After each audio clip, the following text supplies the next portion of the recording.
Tentu kau bertanya-tanya dalam hati mengapa harus ada lembaga Wali Nanggro di Aceh, bukan? Atau, bahkan ada yang menolak lembaga ini karena dianggap gak bermanfaat. Tapi tunggu dulu, kamu simak dulu video berikut baru boleh kamu beri pendapat dengan tanpa mencela dan memaki. Siap, yuk gas! Lembaga Wali Nanggro di Aceh memiliki akar yang mendalam dalam sejarah dan budaya daerah tersebut.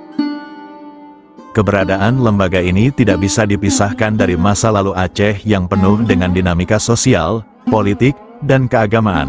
Pada masa Kesultanan Aceh, terdapat tokoh spiritual yang dikenal sebagai wali. Mereka memiliki peran penting dalam menjaga adat istiadat, norma-norma sosial, serta harmoni masyarakat. Tradisi ini terus diwariskan dari generasi ke generasi, membentuk sebuah institusi yang kita kenal sekarang sebagai Lembaga Wali Nanggro.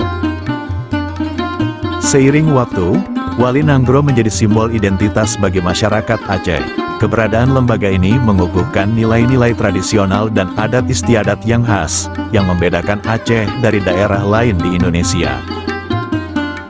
Lembaga Wali Nanggro berfungsi untuk melestarikan budaya dan memastikan bahwa nilai-nilai ini tetap hidup dan dihormati dalam kehidupan sehari-hari masyarakat Aceh.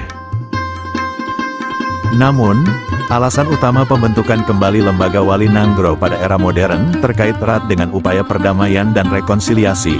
Pada tahun 2005, Perjanjian Damai Helsinki antara pemerintah Indonesia dan Gerakan Aceh Merdeka, GAM, menandai berakhirnya konflik panjang di Aceh.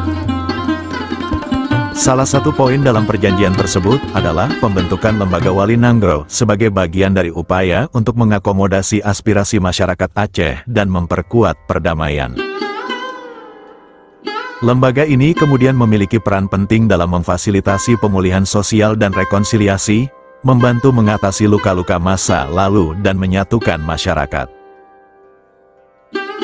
Dalam perannya yang lebih luas, Wali Nanggro juga berfungsi sebagai penasehat bagi pemerintah daerah, memberikan panduan dalam hal-hal yang berkaitan dengan adat, budaya, dan agama.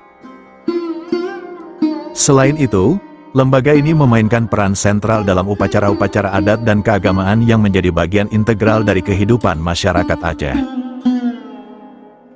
Keberadaan Lembaga Wali Nanggro juga erat kaitannya dengan status otonomi khusus yang dimiliki Aceh. Undang-Undang Nomor 11 Tahun 2006 tentang Pemerintahan Aceh memberikan wewenang khusus kepada Aceh untuk mengelola urusan adat dan budaya secara mandiri. Lembaga Wali Nanggro adalah manifestasi dari otonomi khusus ini, memperkuat identitas dan kemandirian budaya Aceh.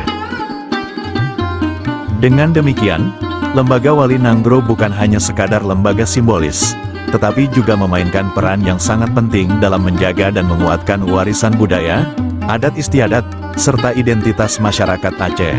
Institusi ini menjadi jembatan penting dalam proses perdamaian dan penguatan otonomi khusus, menjamin bahwa Aceh dapat mengelola urusan adat dan budayanya sendiri dengan penuh penghormatan dan kearifan lokal.